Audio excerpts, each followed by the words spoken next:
ini adalah yang pertama dalam bentuk penjelaskan tentang apa yang disebut dengan refocusing program-program pengawasan Inspektorat Jenderal, mewujudkan satu sinergi antara aparat penegak hukum dan aparat pengawasan internal pemerintah.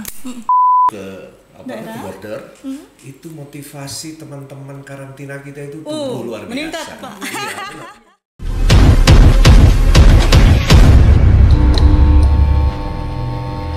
Iya, Assalamualaikum warahmatullahi wabarakatuh. Waalaikumsalam warahmatullahi wabarakatuh. Selamat sore dan salam sejahtera bagi kita semua. Pada hari ini Sobat Podcast Kedan Medan, podcastnya milik Karantina Medan. Oke, tepuk tangan dulu. Baik, Sobat Podcast Kedan Medan, pada kesempatan yang istimewa ini adalah merupakan kesempatan yang sangat langka, yang juga apresiasi bagi kami karena podcast Kedan kita kedatangan bintang tamu. Wah, ini merupakan public figure ya, jarang-jarang ini bisa kita hadirkan di sini. Perjuangannya berat untuk menghadirkan beliau. Kira-kira penasaran siapa sih gitu? Kita tampilkan. Sebentar, kita keep dulu. Sebelumnya ingin kita sampaikan bahwasanya podcast Kedan Medan ini adalah memberikan informasi kepada seluruh sahabat Kedan Medan yang membutuhkan informasi, baik pelarian operasional ataupun lainnya. Mudah-mudahan acara kita ini nantinya dapat memberikan informasi bagi Bapak Ibu semua. Kembali lagi ke bintang tamu. Eng, siapa beliau? Ayo, ada yang bisa menebak ini? Kira-kira siapa? Ini aduh, gagah-gagah, tampan-tampan ya, datang ke Medan.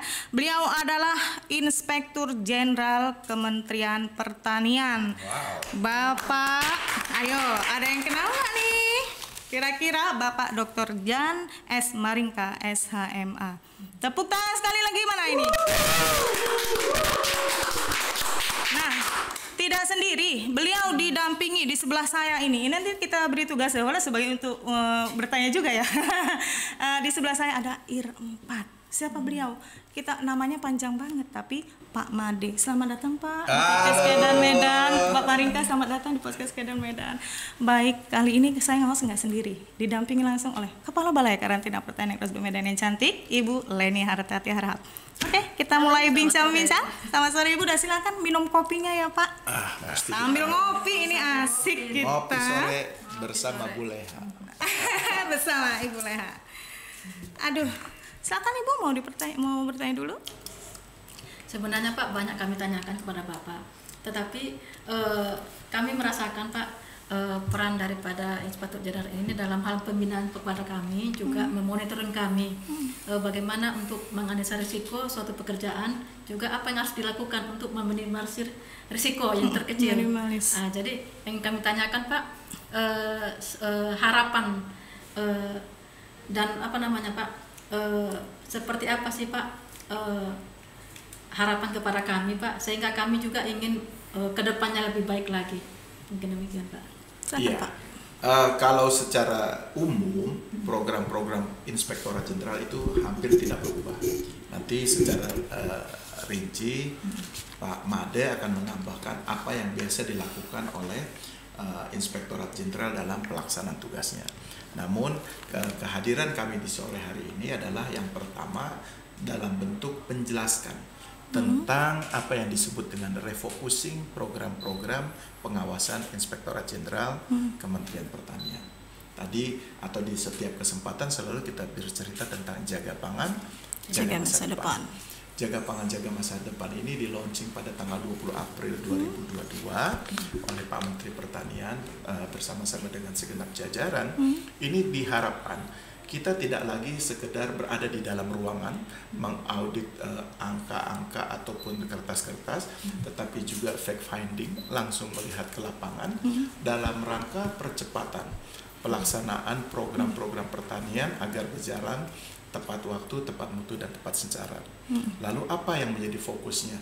Yang pertama kita fokus kepada program strategis nasional, program prioritas dan super prioritas yang sudah ditentukan oleh Kementerian Pertanian. Misalnya apa tadi? Bentuk launching yang dilakukan oleh ibu kita bersama-sama tadi tentang mobil pelayanan keliling sertifikasi atau disebut dengan mobil Serli. Ini adalah suatu upaya yang baik dalam rangka menjemput bola agar mereka yang menjadi pelaku-pelaku ekspor itu tidak perlu lagi jauh-jauh datang ke Kuala Namu ataupun ke kantor di sini, tetapi kita sudah hadir di tengah-tengah masyarakat. Nah, ini kan satu bentuk efisiensi dan orang lebih nyaman bisa berkonsultasi karena pelayanannya itu datang ke tengah-tengah masyarakat di titik-titik strategis. Dan disinilah bentuk dukungan nyata terhadap program gerakan 3 kali ekspor yang dicanangkan oleh Menteri Pak Pertanian. Menteri Pertanian, dan itu dilakukan oleh karantina. Ini yang kita lakukan. Kemudian yang kedua, kita mewujudkan satu sinergi antara aparat penegak hukum dan aparat pengawasan internal pemerintah. Nah, ini juga kita lihat di tingkat pusat, Pak Menteri Pertanian sudah bekerja sama dengan Jaksa Agung, sudah bekerja sama dengan Kapolri, dengan Panglima TNI, Ketua KPK, Kepala BPKP, sehingga baik aparat pengawasan internal maupun aparat penegak hukum memiliki visi yang sama. Tujuannya apa? Agar menghilangkan keraguan-raguan, menghilangkan ketakutan, agar program-program ini bisa berjalan lebih efektif sesuai dengan rencananya. Rencana sesuai efektif. Berarti itu termasuk perbedaan pengawasan yang sekarang dengan yang terdahulu. Ya, karena sekarang kita menghadapi yang namanya krisis pangan dunia. Dan Indonesia bersyukur bisa melampaui, bahkan kita mendapatkan apresiasi sebagai krisis IRRI dalam rangka swasembada beras, nanti menuju ke swasembada pangan. Disinilah menunjukkan bahwa ini kita tidak boleh berpuas diri, bahwa justru penghargaan ini menjadi pemicu bagi kita, ya, agar kita tidak terjebak ke depannya, bahwa kita bisa melakukan itu secara lebih baik lagi, sehingga ke depan kita bukan hanya bercerita tentang ketersediaan atau ketahanan pangan, tetapi ingin kita tunjukkan adalah mewujudkan kedaulatan pangan sebagai bentuk nyata bahwa Indonesia akan menjadi lumbung pangan dunia. Wow, keren sekali, tepuk tangan dulu. Keren Pak ya, luar biasa. Nah, ini kita tanya lagi sekali untuk hubungan dengan program kerja Kementerian Pertanian meningkatkan gerakan 3 kali lipat ekspor dari inspektor. Silakan Pak. Ya, ini yang kita lakukan. Jadi sekarang ini kita lakukan, kita melihat potensi-potensi itu bukan saja di kalangan pertanian, dan kan kita sudah lihat di tahun 2019 di saat pandemi itu kita hampir mencapai 325 triliun ekspor. Wow. Kemudian di tahun 2020 hampir 450 triliun. Dan di tahun 2021 meningkat lagi menjadi hampir 625 triliun. Artinya ini terus meningkat. Kalau ini tidak kita dukung, maka mungkin saja terjadi penurunan kembali. Nah, ini harus kita dukung terus sehingga target kita terus-menerus melakukan peningkatan.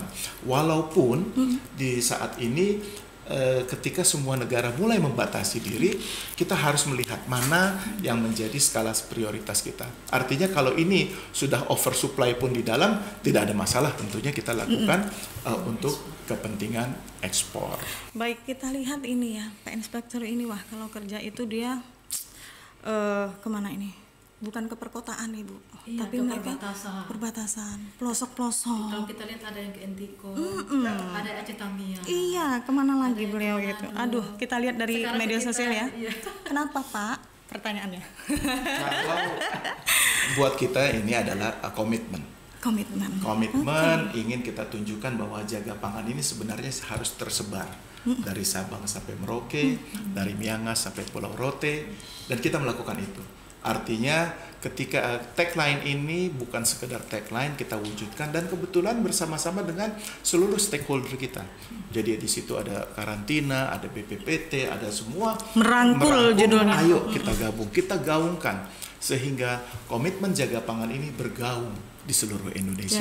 Kita mulai dari perbatasan. Kalau di tengah kan sulit lah, artinya jadi dari perbatasan pesisir ini ya Pak, langsung ke seluruh Sabang sampai Merauke, Miangas sampai Rote, Aruk, Entikong. Mungkin bulan depan kita akan ke Nunukan.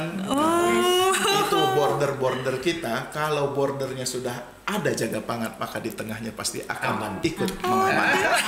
Tapi memang kelihatan sekali ketika Pak Irjen ke border, itu motivasi teman-teman karantina kita itu tumbuh luar biasa. meningkat, Pak. Iya, benar. Jadi kelihatan semangatnya ya. Ini eselon 1 Pak Irjen mau melihat teman-teman yang sedang beraktivitas di border, di perbatasan, Pak. bau-bau di apa? Dan di situ justru persoalannya Luar lebih biasa. enak kita memberikan solusi. Ya. Jadi jangan hanya kita datang kumpulin masalah aja, tapi bagaimana Solusi itu bisa terselesaikan. solusinya aja. Kalau bicara ekspor, ayo dukung ekspor. Dukung. Kalau Apa bicara langkah-langkahnya ya, Pak, ya? hambatan inovasi pertanian, ayo apa yang harus kita Iya. lakukan? Satu lagi, ini penasaran dari tadi ini baju jaga pangan, jaga masa depan, jargonnya. Iya. Maknanya apa? Ide dari mana untuk jargon jaga pangan, jaga masa depan? Bisa Kalau diceritakan, Pak? menjaga. Jadi ketika waktu masuk, saya berkumpul dengan para inspektur, apa sih yang harus kita lakukan? Kan kita juga tujuannya bersama-sama menjaga. Nah, kalau menjaga ini, karena ketika kemarin itu kita masih bercerita ketahanan pangan, ya harus yang itu dulu. Jadi ketahanan pangan ini dalam konteks ketersediaan. Nah, ketersediaan ini memang masih kadang-kadang kita membuka ruang untuk adanya faktor impor. Tetapi ke depan kita melihat ini, kita harapkan udah tidak lagi. Bahkan kalau bisa kita jaga sekarang, kita penuhi kebutuhan kita sekarang, maka di masa yang akan datang kita justru akan menjadi sumber atau lumbung pangan dunia. Itu tagline kita, harapan besar kita. Luar Dan biasa. kita lihat juga ya para dukungan Iya. para Pak Ir4, Pak Inspektur. Ibu Lir 2, Pak IR3 itu terhadap untuk kinerja Inspektur Jenderal sangat bagus sekali. Luar Bagaimana biasa. Pak? Bagaimana Pak Made? Tadi yang menarik apa yang disampaikan aku dilihat di awal. Bagaimana caranya kita melakukan identifikasi risiko supaya Iya, ini program-program mana? Iya. Saya melihat Pak Irjen tadi muter kan, kita muter-muter di laboratorium asik. Tadi Sherling udah dianukan, kita Resmikan. Semuanya terdigitalisasi. Ternyata BKP kelas 26 itu sudah menerapkan SPI level 4. Wih, karena semua sistem pengendaliannya sudah teridentifikasi dengan baik. Saya harapkan itu. Jadi ini adalah sebuah model di Kuala Namu ini, dan saya semangat terus Bu Leni ya. Suatu saat ya saya yakin bahwa Kuala Namu pasti akan menembus level 4 ini. Dengan catatan terus kembangkan SPI yang terintegrasi. Sekarang itu kan sudah mulai SPI yang terintegrasi. Mulai dia. Ya, kita bangun sama-sama itu. Bukan yang membangun hanya cuman di level eselon 3, eselon 4 atau dari hanya satlaknya saja, tapi dari mulai dari level. Buleni sampai Keseluruhan, Pak. seluruhnya Iya. mulai bergerak sama-sama melaksanakan SPIP itu. Dan saya sudah mendengar informasi bahwa Kuala Namu sudah mulai membangun itu, dan nanti bulan depan kita ketemu di dalam suatu evaluasi nasional khusus untuk SPI terintegrasi. Luar biasa keren. Oke ya, nanti hadir semuanya ya. Jadi terakhir waktunya kita satu kata untuk podcast Kedan Medan. Arti Kedan ini tadi saya lupa menjelaskan. Kedan artinya bahasa Medan adalah teman, Pak. Kedan, ya, teman. Kedan. Jadi satu kata dari Pak Inspektur, jangan nggak Pak Made?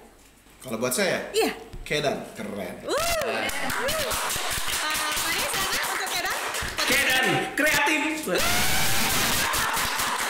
Baik, tadi minta pantun kita sanggupin. Terima kasih waktunya, terima kasih kehadirannya Bapak, kami sangat excited sekali Pak Made, terima kasih. Dan semoga informasi ini memberikan manfaat bagi kita semua, khususnya sobat podcast Kedan Medan Karantina. Dan pantun lagi, jalan-jalan ke Indragiri, jangan lupa beli kuini. Besar kiranya harapan di hati, di lain waktu kita berjumpa kembali. Asik. Saya mau balas kalau gitu. Sambil minum. Nggak boleh kalah. Nggak boleh makasih.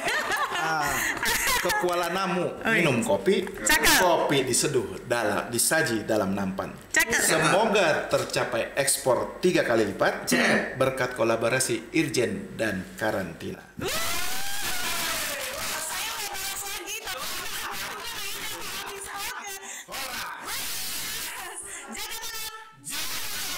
Baik, terima kasih.